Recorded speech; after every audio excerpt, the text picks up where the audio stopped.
Assalamualaikum warahmatullahi wabarakatuh. Perkenalkan, nama saya Fahrana Razentia Vila dengan NPM 13011019018 tutor 6 grup A Fakultas Kedokteran Universitas Pajajaran 2019. Pada kali ini, saya akan menjelaskan tentang hubungan antara tidur dengan gadget atau alat-alat elektronik. Yang pertama, kita akan membahas tentang tidur itu sendiri. Jadi, kita pasti sudah tahu tentang tidur ini dan sudah sering melakukannya.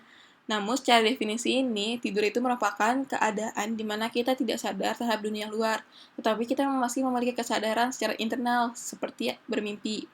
Nah, tidur ini juga dapat dirangsang atau dibangunkan dengan stimulus. Tidur ini juga memiliki beberapa tingkatan, mulai dari tidur yang paling ringan hingga yang paling dalam. Kita berupa berpikir nggak sih, apa yang mengatur tidur kita itu? Jadi, ternyata dalam tubuh kita itu ada yang mengatur siklus bangun tidur kita yang disebut dengan ritme sirkadian. Dia ini seperti jam alami dalam otak kita. Ritme sirkadian ini sendiri bergantung terhadap perubahan cahaya. Contohnya, saat cahaya terang itu pada siang hari dan cahaya gelap pada malam hari. Nah, di mana perubahan cahaya ini dia akan menjadi sebuah isyarat untuk suprachiasmatic nucleus.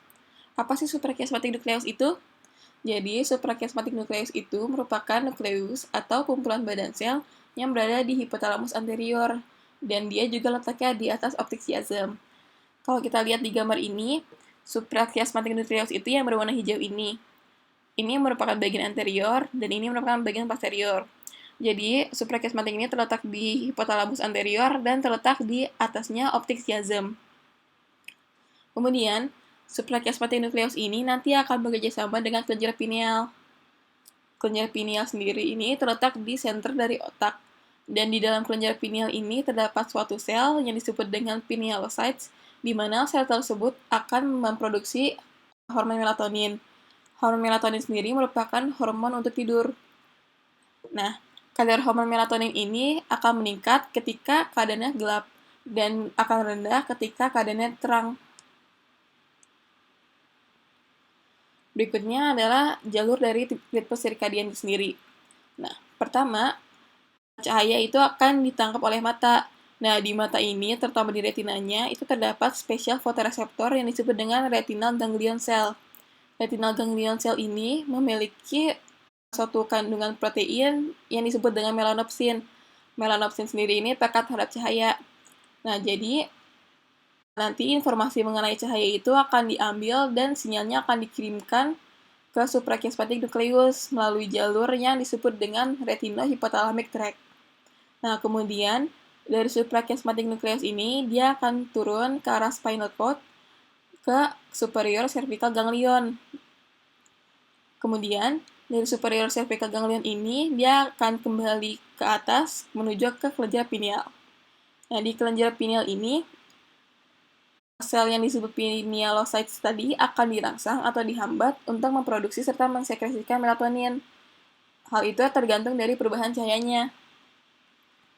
Contohnya, pada keadaan terang atau ada cahaya atau pada siang hari, produksi melatonin ini akan terhambat sehingga orang tersebut tidak tertidur. Tetapi pada keadaan gelap atau malam, kelenjar pineal ini akan terstimulasi, kemudian memproduksi melatonin sehingga kadarnya meningkat dan orang tersebut menjadi tertidur. Selanjutnya, kita akan membahas tentang gadget itu sendiri. Kita tentu sudah tidak asing lagi tentang benda ini, karena semua orang dari berbagai usia pasti menggunakan gadget. Terutama saat pandemi ini yang segalanya serba menggunakan gadget, entah itu untuk melakukan aktivitas seperti bekerja, atau untuk pendidikan, atau untuk hiburan semata. Tetapi yang mungkin kita belum ketahui adalah bahwa gadget ini merupakan alat elektronik yang mengeluarkan sinar biru. Jika kita lihat di gambar ini, sinar biru atau blue light merupakan salah satu dari visible light, dan dia itu short wavelength radiation dengan panjang gelombang 380 hingga 500 nanometer. Blue light ini dapat ditemukan secara alami, yaitu dari matahari, atau secara artifisial, yang salah satunya berasal dari gadget atau alat-alat elektronik.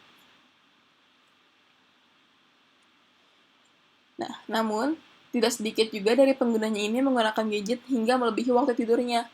Ada sebuah survei dari National Sleep Foundation menemukan bahwa 95% orang menggunakan gadget dari berbagai tipe, mulai dari komputer, video game, atau cellphone itu beberapa jam sebelum tidur.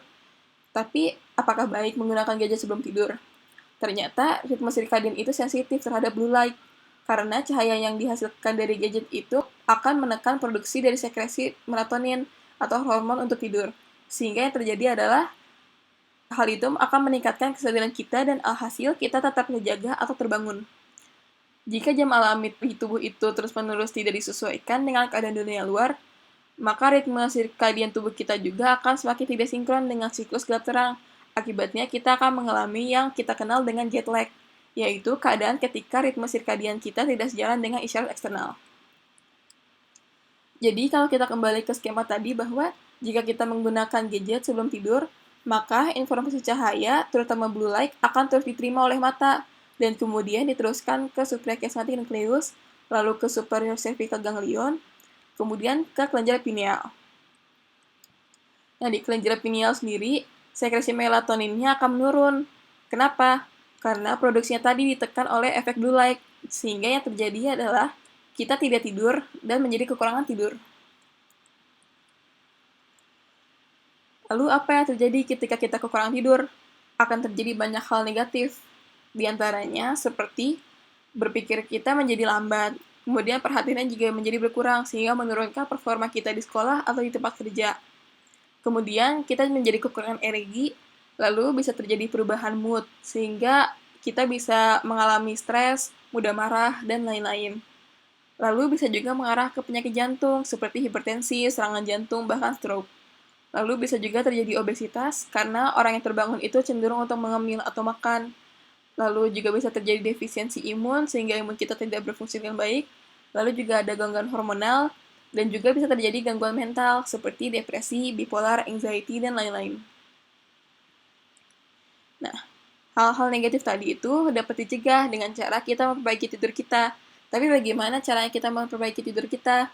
Caranya, pertama, jika kita menggunakan gadget, gunakanlah mode nighttime. Hal ini berguna untuk mengurangi efek atau pancaran dari blue light tadi dari gadget tersebut. Lalu, buat lampu kamar tidur menjadi redup atau bahkan dimatikan, karena lampu kamar tidur itu pun juga menghasilkan sinar biru atau blue light. Apabila lampu kamar tidur kita menjadi redup atau bahkan mati, kita akan memproduksi melatonin lebih sehingga kita menjadi bisa tidur. Kemudian, buat kamar tidur menjadi screen-free zone dengan cara saat mau tidur, matikan dan jauhkan gadget dari kita setidaknya 1 jam sebelum tidur. Sebagai kesimpulan atau juga penutup, jadi yang pertama, ritme sirkadian ini meregulasi atau mengontrol siklus bangun tidur kita. Dan juga ritme sirkadian ini kerjanya bergantung dengan perubahan cahaya dari lingkungan. Dan yang terakhir adalah less screen time, more sleep time. Karena apabila kita mengurangi waktu kita melihat gadget, jadi kita lebih berkurang juga waktunya terpapar oleh blue light, sehingga kita memproduksi lebih banyak melatonin dan kita menjadi lebih banyak tidur. Dan lebih banyak tidur ini juga baik untuk regulasi di dalam tubuh kita. Sekian presentasi dari saya. Berikut beberapa referensi yang saya gunakan. Semoga bermanfaat. Kurang lebihnya mohon maaf. Wassalamualaikum warahmatullahi wabarakatuh.